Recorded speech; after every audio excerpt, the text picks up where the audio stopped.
Well, I am excited for 2023 season to start back up. It's a beautiful day here in Columbia, Missouri. Finally some softball weather, but we hit the road Thursday to head down to Clearwater, Florida, opening up against the University of Texas. But I can't say enough about our players and where we at and our staff. We had some additions to our staff and just real excited on what this season's going to uphold. Coach, having those tough opponents, Texas, Northwestern, just right off the bat, what's that like starting the season? I mean, it's going to expose us right away. It's going to show us exactly where we are right now in terms of practice and preparation and what we need to work on. And that's the biggest thing is you can take as many ground balls as you want inside on turf and you can face your own pitchers, but until you face another opponent, you really don't know where you're at. So getting that right out of the chute in that opening weekend is really going to set us up going into postseason and obviously the SEC play. I know you probably like to play at home more this time of year, but we don't usually have days like this. These 2 to 4 weeks away in Florida, California, how beneficial is that for team building, and how do you get the most out of it? Yeah, it's huge for team building. It's huge to get an on the road routine, and that's huge. I mean, teams that play at home all the time when they go into postseason really struggle because if they had never experienced being on the road, we get that right out of the chute. 10 days together. We really learn a lot about each other. We learn a lot about chemistry. We learn a lot about routine and having that on-the-road routine, which carries over because we know we're not hosting the SEC tournament. Hopefully we're hosting postseason in the NCAA tournament. But we're going to spend a lot of time developing that and what we need to do in the hotel and also in other training rooms. But nothing takes the place of chemistry. I mean, the greatest teams, they always say that they're a family and they feel that bond, and you really develop that on the road. You move on from players, obviously, like him, where who was that graduate? Obviously, you can't replace. It's hard to replace what they brought to this program. But what have you seen from the players that are stepping up in this play? I mean, our freshman players, our inexperienced players, were mentored greatly by that senior class. I mean, losing 8 super seniors, who were tremendously loyal, dedicated, and committed to this program, and really set the foundation for our younger players to learn from. So they left a legacy. I mean, they left championship banners up on that outfield wall and understanding what the expectations are in every single day in your work ethic.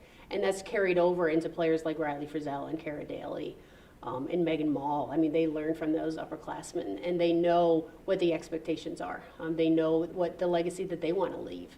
And that's exactly what we continue to say is championship banners, they never get old. Tradition never graduates. So it's just continue to do what Mizzou softball players do every day. What are the attitudes and expectations in the locker room and in the dugout for this season? I mean, their number one goal is to hold up a championship trophy on Arkansas's field. I mean, that would be fabulous. We always want to go out and put ourselves in a position to win a championship. Ultimate goal is to go to the College World Series. I mean, that's something that this group has not experienced. I have not experienced, and it's putting yourselves in a position to have that opportunity.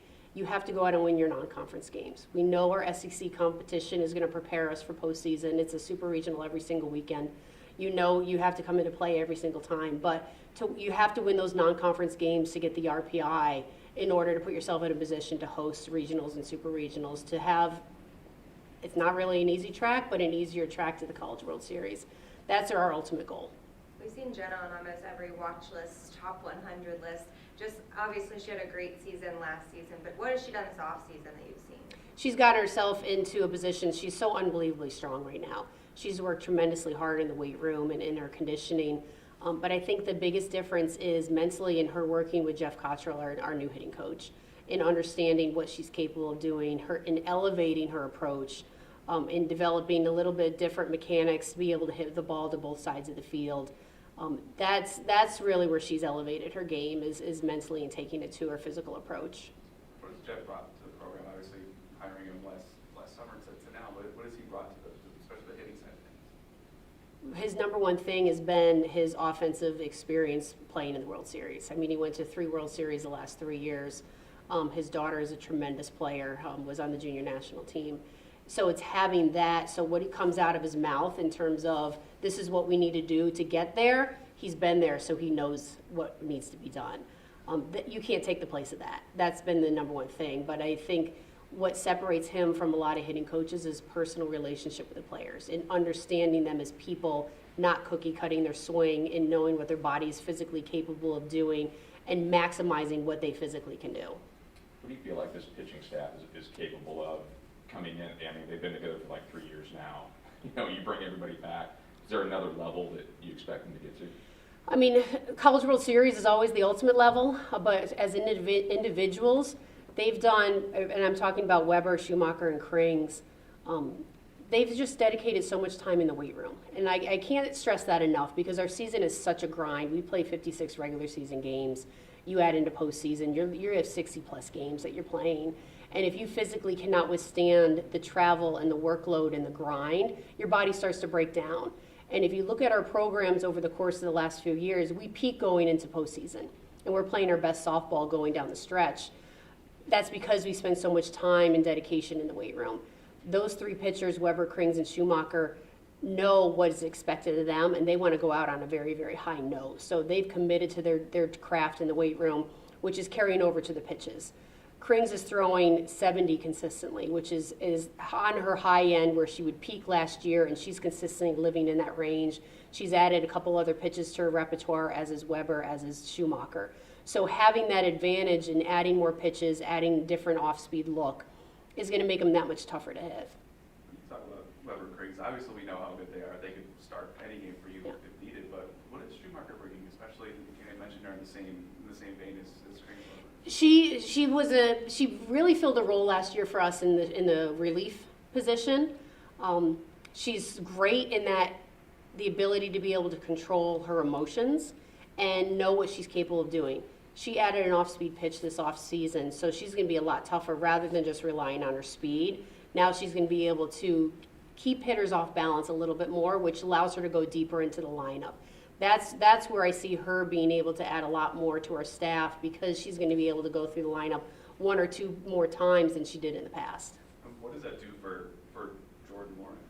It doesn't put as much pressure on them. You know, Jordan went into the season saying, I want to be able to throw a complete game early on in February and March as opposed to later on in the season. And that's the preparation.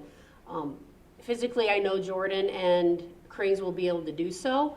We don't have to have them do that. So it's being able to manage a bullpen and not relying on one arm and being able to give other people opportunities that if we don't have our best stuff or we're playing an opponent that really has eliminated our pitcher's best pitches, having someone else that can be able to fill that role and have complete confidence that they can do so. There's a lot of excitement around the program, obviously entering as a top 25. Black and gold game, there was a ton of fans. Just what did you think of the amount of support so far? I think it's so great to see the amount of fans that come out for an inter squad scrimmage. I mean, that's awesome. That just shows the excitement that's around the program and then carrying it over into our banquet. It's an exciting sport. It's an exciting atmosphere. We have unbelievably loyal and dedicated fans. My whole goal coming in here was to make Mizzou Softball Stadium one of the toughest places to play in the country, and it is. When that MIZ chant goes throughout the entire stands, I mean, you can feel it deep in your soul, and it's tough to play out there, and we can't do that without the support of our fan base.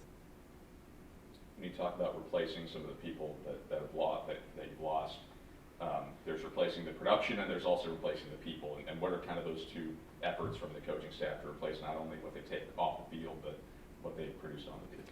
I don't think you can ever replace someone completely, and it's finding what do we need to do to get similar results to be able to get that offensive production.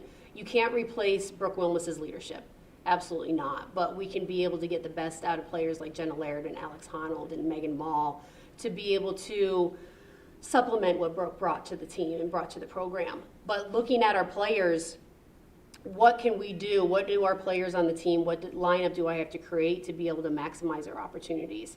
We know that we don't have the same experience defensively that we did last year because we lost a lot of starters, but we have that experience in the circle. So it's relying more on our pitchers on keep your ERA under 2. We have to be able to score 3 or 4 runs to be able to win, but now the onus is going to be on the pitching staff rather than the onus on the offense to be able to produce 5, 6, 7 runs because our pitchers were giving up more.